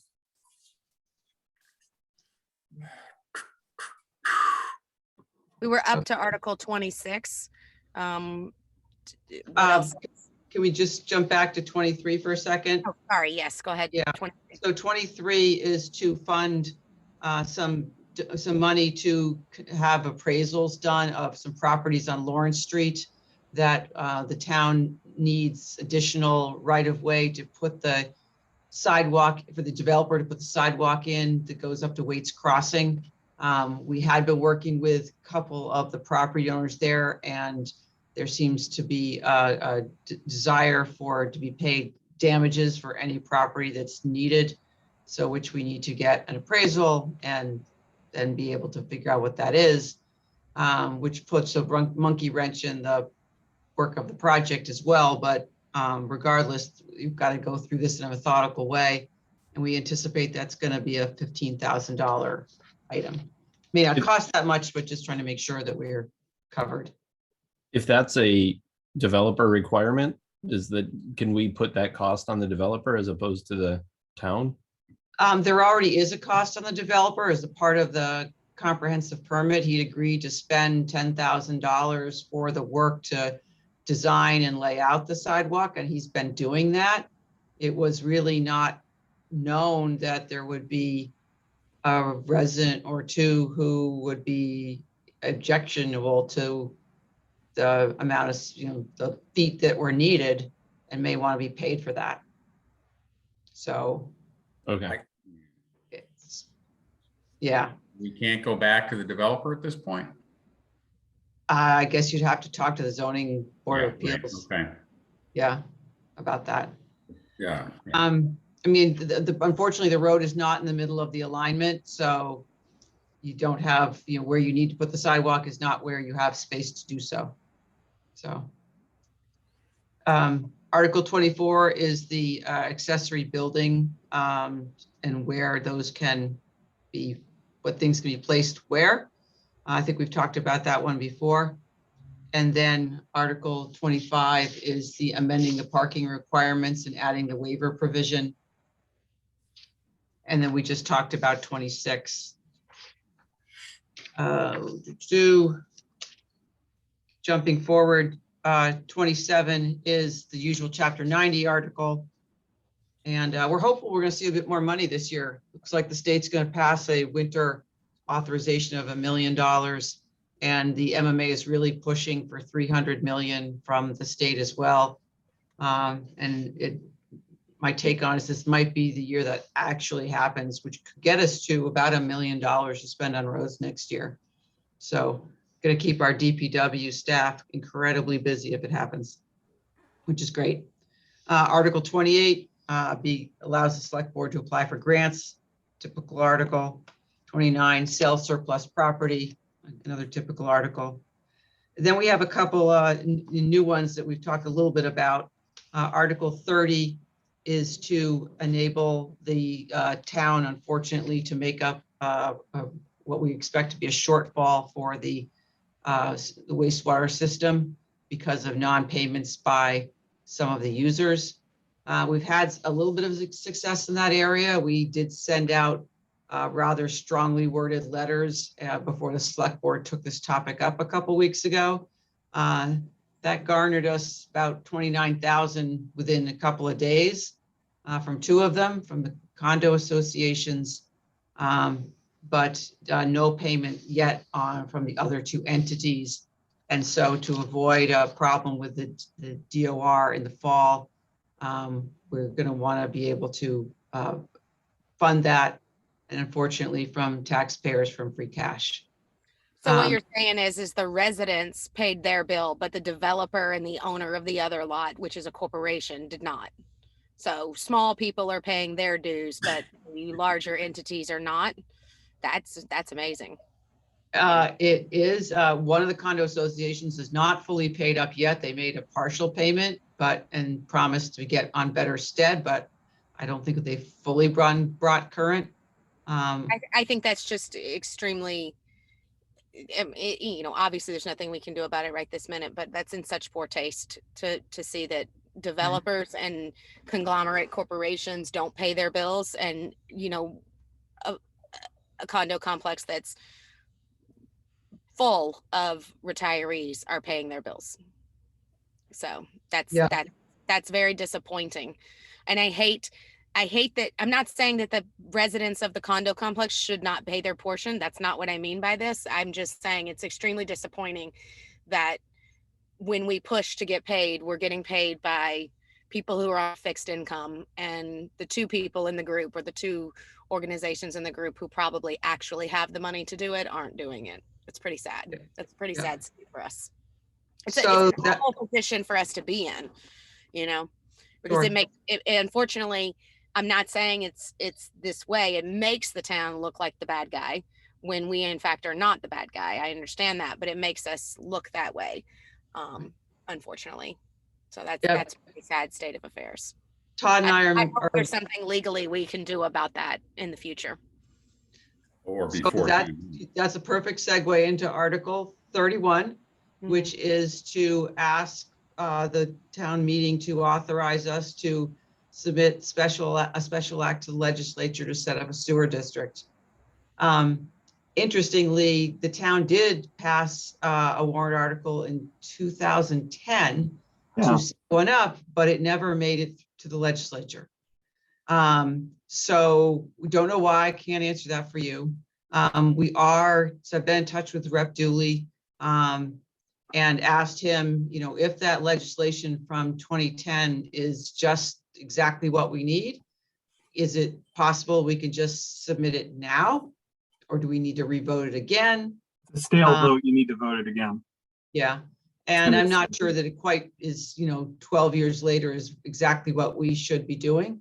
So we're working on that. And, you know, hopefully after we've had the tough conversation in Article 30 about the shortfall, we'll have an easier conversation in Article 31 about why we should set this up, because it will give us the ability to, you know, put liens on properties, put it on tax bills, collect interest, collect betterments, and run it really, frankly, how the town should. So Blythe, can we go down this road a little bit? I'm sorry, I'm new to the board. What's the current status? Because I was around in 2010 when we filed that legislation, so I know what we're trying to do. Sure. What's the current status now? Who owns the actual facility? We don't actually own it. We have the right to operate it, and we have a water discharge permit, but we don't own the land. It never was deeded to us. There's just an agreement that transfers it to us. And, you know, that's all part of the challenge here is, and the challenge we've had is that some of the, you know, one owner has chosen to never pay us because they say they didn't connect and shouldn't have to. And the other has disagreed with us about what we charge and how much. So we maintain it. But to the DEP, we're responsible for it because we're the ones to hold the permit. And that was transferred to us as well.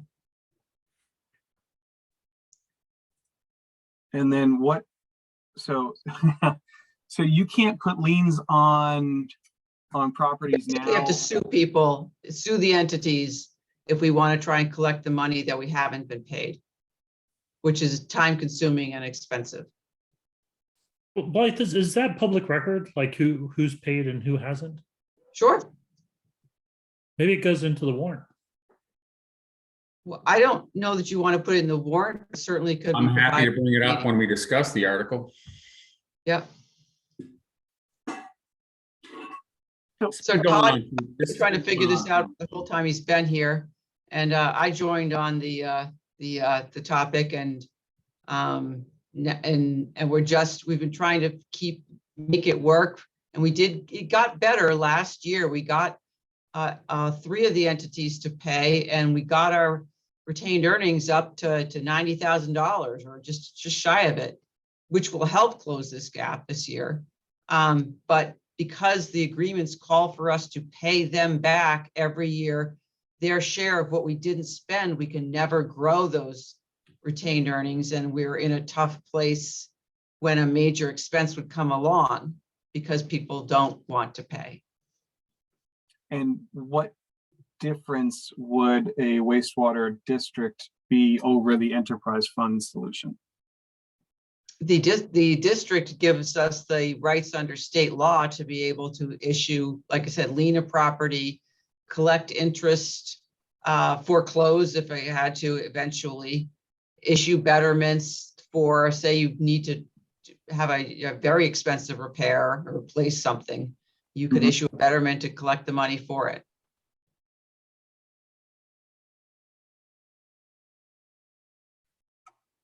Todd, anything I've missed on this, on these points that you want to jump in on?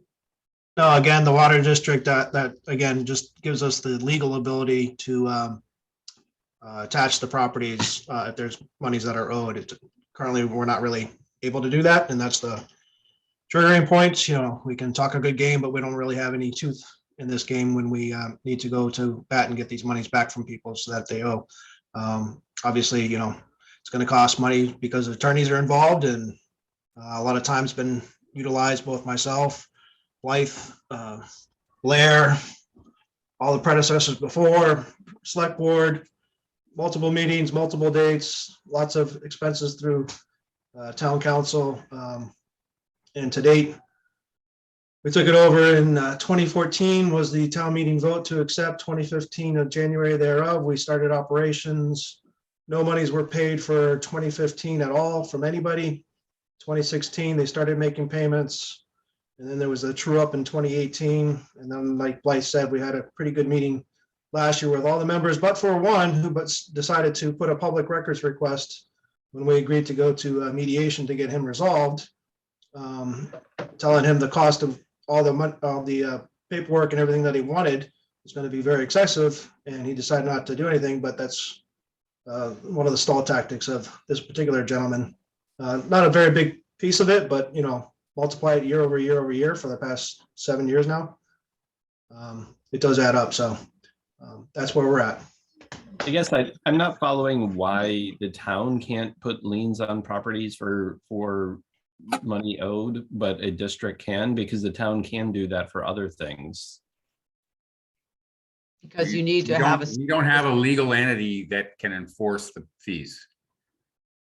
We can't send the police chief over and go knock on the door and say you haven't paid. We don't have a. Doesn't work that way, Brian. Sorry. I wish it would. We'd solve a lot of problems. These agreements are all that governs it, and it just says these people will pay their share, and we need to give them back every farthing that we don't spend each year, and we hope that they choose to pay. And in the year before last, we ran short by $47,000, and we had to make that up. And it's time to come public about it and solve it and move forward and stop. As Todd said, we spent hours on this and it's been fruitless, and it shouldn't be this way. Can I ask, I don't know who the developers in question are, and I kind of don't want to know for purposes of this question, but the special district notwithstanding, right, going through that and getting the legal backbone or the legal ability to do those things, put that aside for the moment. Have we issued any other building permits or development types of permits to these individuals in this period of time when this has been under contention? Are we still doing business with these developers as a town? I'd say, As far as I know, not currently, to the best of my knowledge. This developer who has the parcel of property that's still up there did have conversations with us, brought in with his attorney, and made some couple of different options available to us because he wanted to get out of the property that he has there. Unfortunately, the property that he has there is not very, shall I say, likable, because it's property that comes with a lot of problems with ledge and things of that sort in order to develop, and he's pretty much aware of that. He did offer a couple of different options, some development that he wanted to do, but never ever.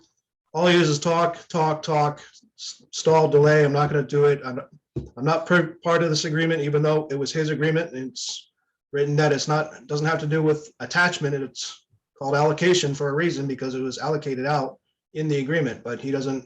That's his trick.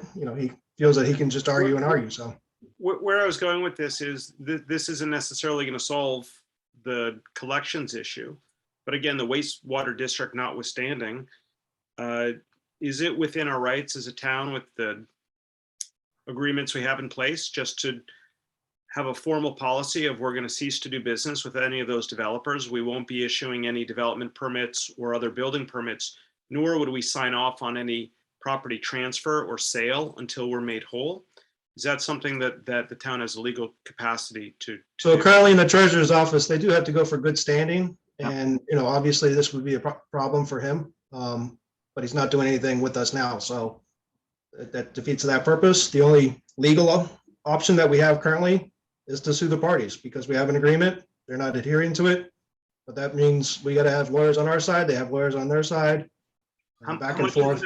What's the total amount outstanding again? I don't have that off the top of my head because I wasn't sure we were going to be talking about this and I'm at home. But with the one developer, we had to make up $48,000 last year. I'm sorry, the previous year with respect to him. And that's pretty much his portion. And then add on that, the 4% over the last 2 years. So Let me ask it a different way we don't have to get into exact figures, but is there any estimation of how much would we collect if we have to go of the 100% that we're owed, what percentage of that would need to go towards legal fees, right? Meaning if it costs us 50% of the money to collect, I'd rather us authorize the expense to fund the lawyers and collect 50% than do what we're doing now, which is collecting 0%. Sure, and we're utilizing the town legal services and those are getting charged to the enterprise. So it's not a direct hit to the town itself because it is going through the enterprise and it is an expense that can be charged to that because, it's specifically for that. But as far as an estimation, even though I'm an attorney, I don't do any litigation. So, on a best case scenario, attorney's fees get very expensive. And if you're going to go to a trial case, you're looking at tens of thousands of dollars. So to pursue.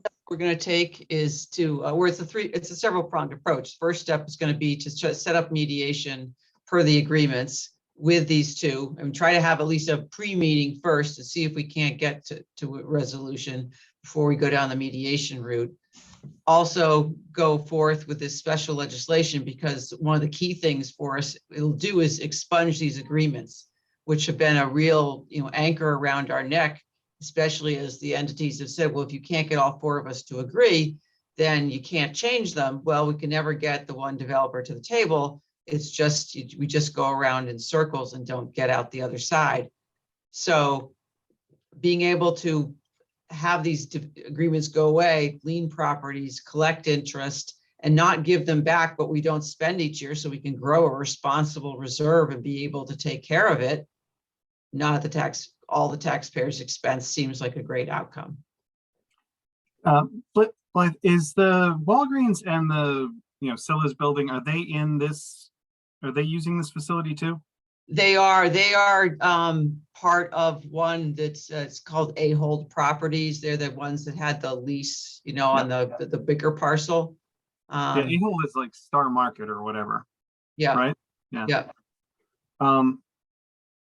Okay, so are you telling me that because we don't have a water enterprise district, we have a water enterprise fund, I can just not pay my water bill and you guys can't lien me? Is that what you're telling me? A little easier to turn off your water than turn off your sewer. Especially, I assume the developer of the undeveloped land isn't really using the sewer. And what we're trying to get out of him is a base charge, right? No, not a base charge. They're all assigned, all four entities are assigned a certain percentage of the plant's capacity. That's the way the agreements work. So it's an allocation amount. You're not, you have to pay your share. Yeah. And I can appreciate why, gee, I'm not bringing you that much sewage. I'd like not to pay for it. And our answer is, well, that's very nice, but you agreed to pay for this share. And, it's the budget we're basically charging you in FY23. It's going to be about 157,000. Yeah.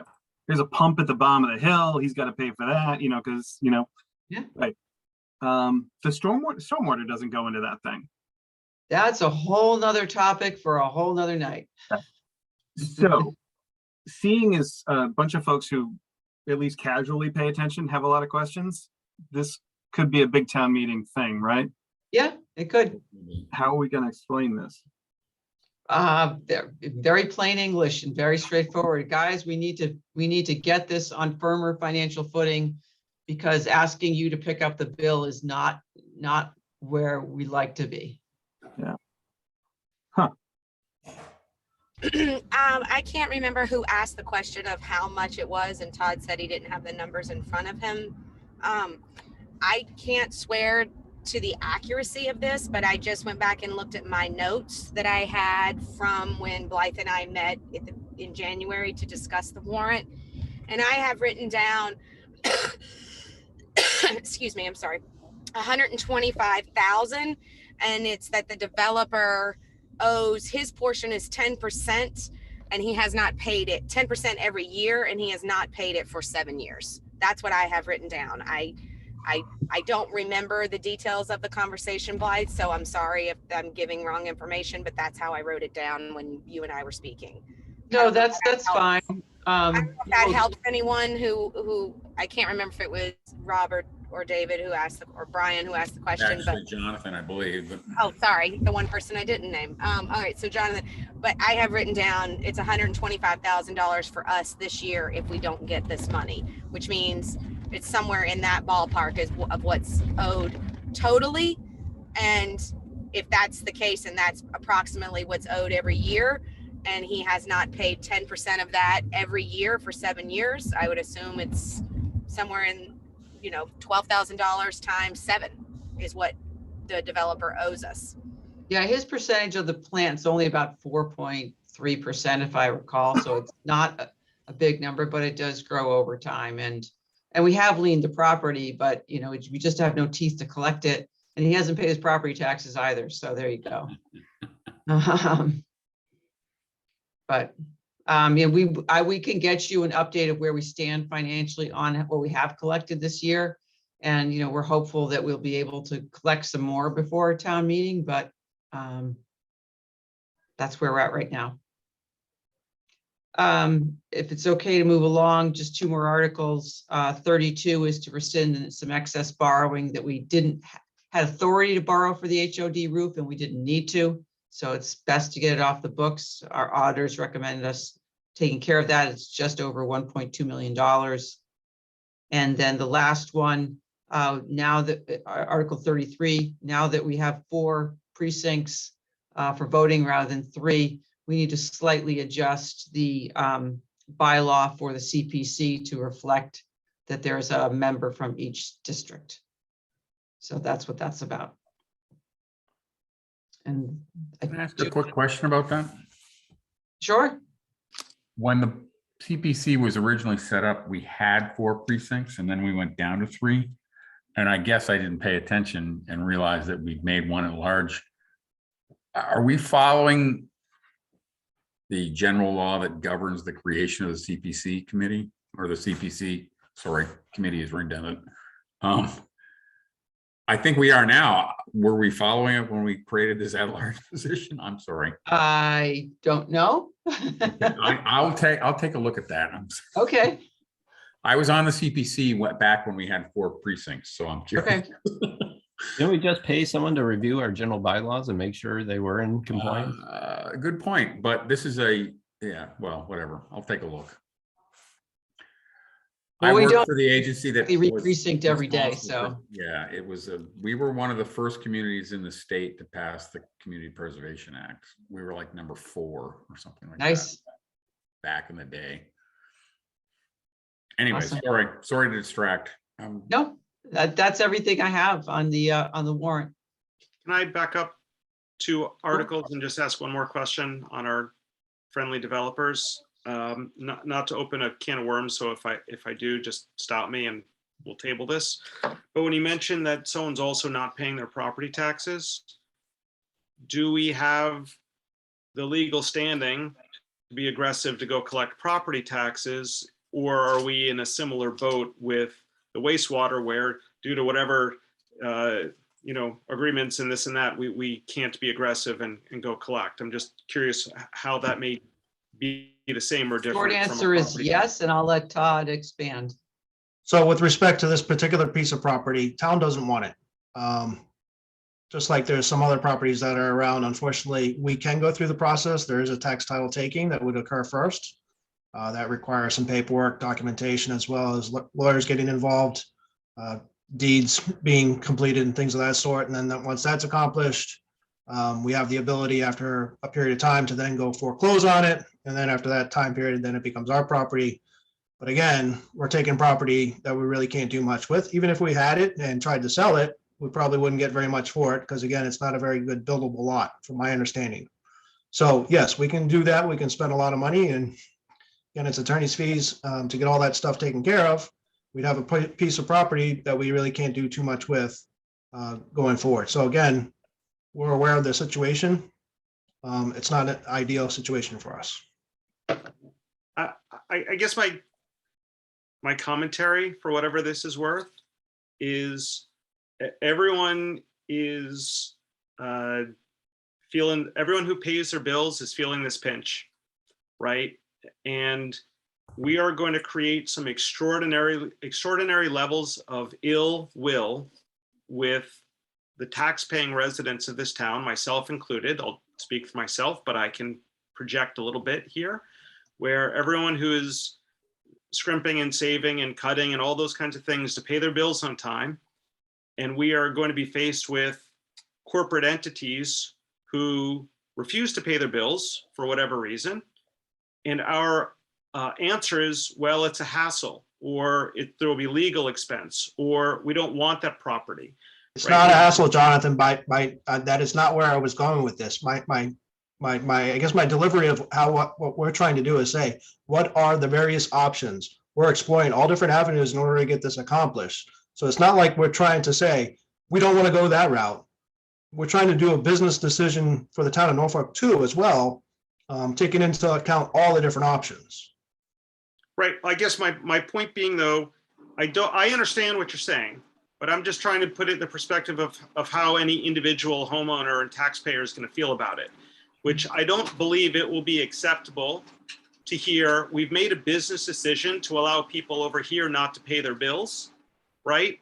But we're making a business decision for you to continue to pay your bills. That's how it's going to be, I think, understood by the average homeowner taxpayer is, I don't pay my bills, I get a lien on my house, I get my water turned off, I get notifications from the town that they're going to come evict me, whatever it might be.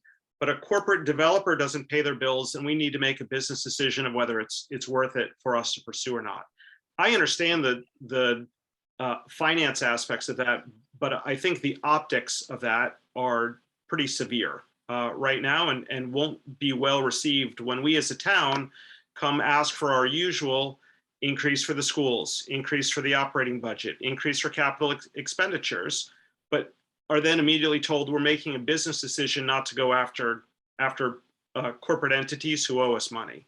I don't think I ever said that we were not going to go after them. I don't think I ever said that. I said that there's options available to us. I said the idea of us taking the property is not an ideal. Can we take it? Yeah, absolutely.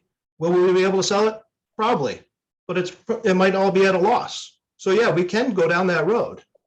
I just don't have those numbers because you're talking about a lot of things that are going to kind of have to be figured out as you go through this process.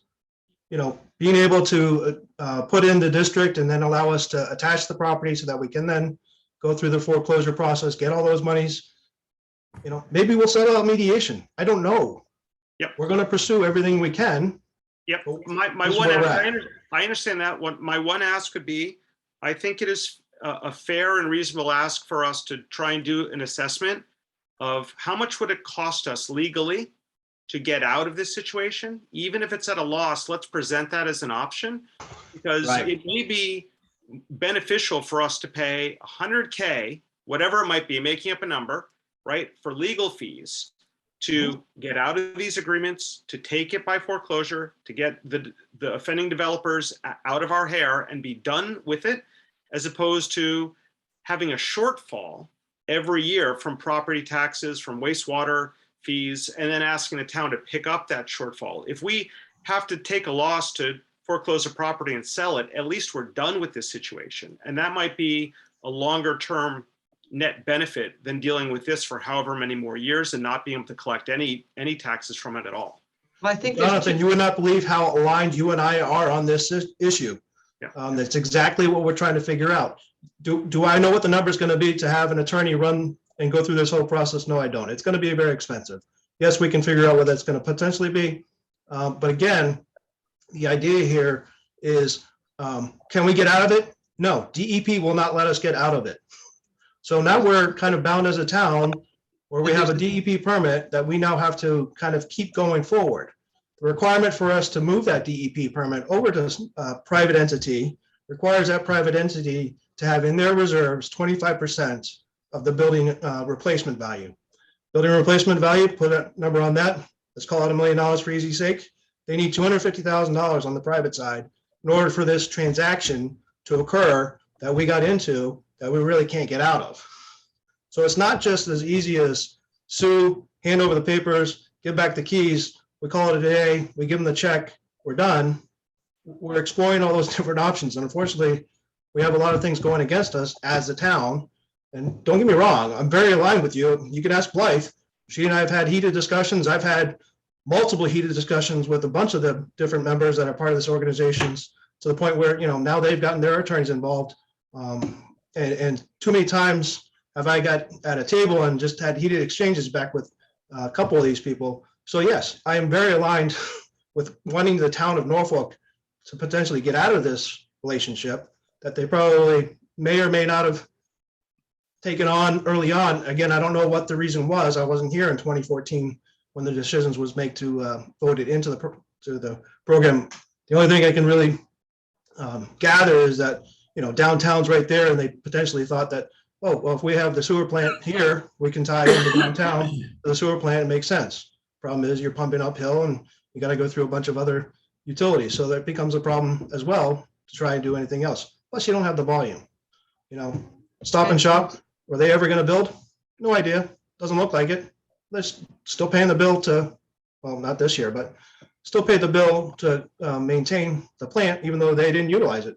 They followed the agreement. We have a building developer not following agreement, not paying his property taxes. Yeah, again, we can pursue those things, like you said, and don't get me wrong, we are looking at those and moving forward on a bunch of these issues.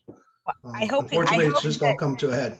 I hope this specific developer is not able to get any more permits for anything in this town as long as he has an outstanding bill. Well, if it makes you feel better, we took the road from him last year at town meeting. We did. But let me just point out one thing. I mean, Jonathan, you're completely right about the taxes thing. And we've had 2 foreclosure auctions in the last 2 years. So we're not shy about, you know, taking property and then turning it around for the town. But on the sewer itself, you know, it's for him, it's tangled up with that, also with the taxes. But I'm unfortunately very confident, as Todd said, you know, being able to give this whole system to somebody else is going to be very difficult, if not impossible. And so, you know, I pivot to how can we make sure we're running it responsibly so the taxpayers aren't covering it. And it's really and it's really important to cover the shortfall, because if we don't, then if we don't do it before we try to set the tax rate in the fall, the DOR will not let us do that. And the huge downfall, I'm sure you all understand, is you can't send out tax bills, you can't collect money, you're shutting down the town. And so we've got to help the taxpayers say, we're as frustrated as you are, and we're asking your help to approve this one article to make up this shortfall and give us a latitude to get this on the right track. And as we progress forward, payments coming in, obviously the amount that we have to do as a differential, the delta to put in that article will get smaller. We might not even need to vote the article if they make all their payments. But again, today, we have to kind of belts and suspenders, make sure that we're covered. Yeah. Right. Thank you. Okay, thank you. Blythe, was that the last article? Yep, I'm all set. Okay, does anybody have any questions on any of obviously we're going to discuss them as we vote, and Blythe will be here for that. But does anyone have a question that they'd like answered before 2 weeks from now? Just the notice that the 30K we're asking for free cash to deal with that is roughly the size of the amount we've asked the school to get to cut to be able to balance the last bit. Yep. Big money. Yep. That's the point. If people pay their bills, then, you know, we don't have shortfalls. Okay. Is there anything else? If not, we'll go into the minutes and then we'll call it a night. Nothing else? Okay. Mike, can you make a motion for the meeting minutes from the week before the first week that you missed, because you did those? I'm sorry, I don't have the date in front of me, I'm sure. I'm just looking for the date is for the second. So I move to accept the minutes for the March 2nd, 2022 meeting. Second. Okay, all in favor, please say aye. Aye. Aye. Anyone opposed? Okay. David, do you have, I think you said in your email. you have I would one like set, to, right? I would like to put a motion forward to have the committee adopt the minutes from the March 16th meeting. I second the motion. Second. All right, all in favor, please say aye. Aye. Aye. Anyone opposed? Nope. Okay. And then we're still waiting for last week's minutes, correct? Yes. Okay. All right. I believe Erica said she'd have those out by the end of the week. So should be looking for them. David, you're going to do those, and then Mike, you're back on for tonight's meeting, correct? Yes. Correct. Okay. Thank you so much, guys. Starting at 7 next week. Again, we are down to, with the exception of Kiara, when she can make it, this is our advisory board. So if someone is not going to be at a meeting, you need to let me know as soon as possible, because David or Blythe, is it 5 or 6 we have to have for a quorum? 5 of 9. 5, and we don't have 9, we only have 7. So, and Kiara is one of those 7. So she's due any day. So there's a chance she won't be at a meeting, which means if someone's not coming, I need to know as soon as possible to get the meeting rescheduled if we don't have a quorum. And I'm traveling next week and I'll be on a plane during the meeting, so I can't make it. Okay, so I will need to know within 40. Blythe, what do I do about that if it's with less than 48 hours and we don't have a quorum? Cancel the meeting. You But I'm postpone. at, You we don't cancel have it? to, you don't have to know by a certain time until you start the meeting. If you have Okay. 5, You have to start the meeting and then cancel the meeting, basically. Yeah. Okay, so then, Or you have to acknowledge. so- you start the meeting. and just know next week, Brian, is Rich McCarthy coming for all the zoning changes. So if you, I know it'll be really boring to do, but if you could just put it on YouTube so that you're up to date on anything they changed, because they're voting the night before. So we won't have any real advance notice. And then we'll be voting the next week when you are back. So just, I hate No to do problem. that to you. I know the Zoom, watching them on YouTube is pretty boring, but it You will can be. play it at 2x speed and get through it in half the time. Okay. All right. Well, thank you, everybody. See you next week. We are doing zoning next week, starting at 7 p.m. And again, shoot me a text or an email. I always check my email right before the meeting starts to make sure no one cancels. So just let me know as soon as possible. And Blythe, are you coming next week as well? planning to. Okay. And then the week after is our voting night. Hopefully we'll get through it all in one night. So that we don't have to go into April vacation. But if we don't, obviously we still have the week of April vacation that we can have a meeting. So Move to adjourn. thank you. Second. All right. See you guys next week. Bye. Bye-bye.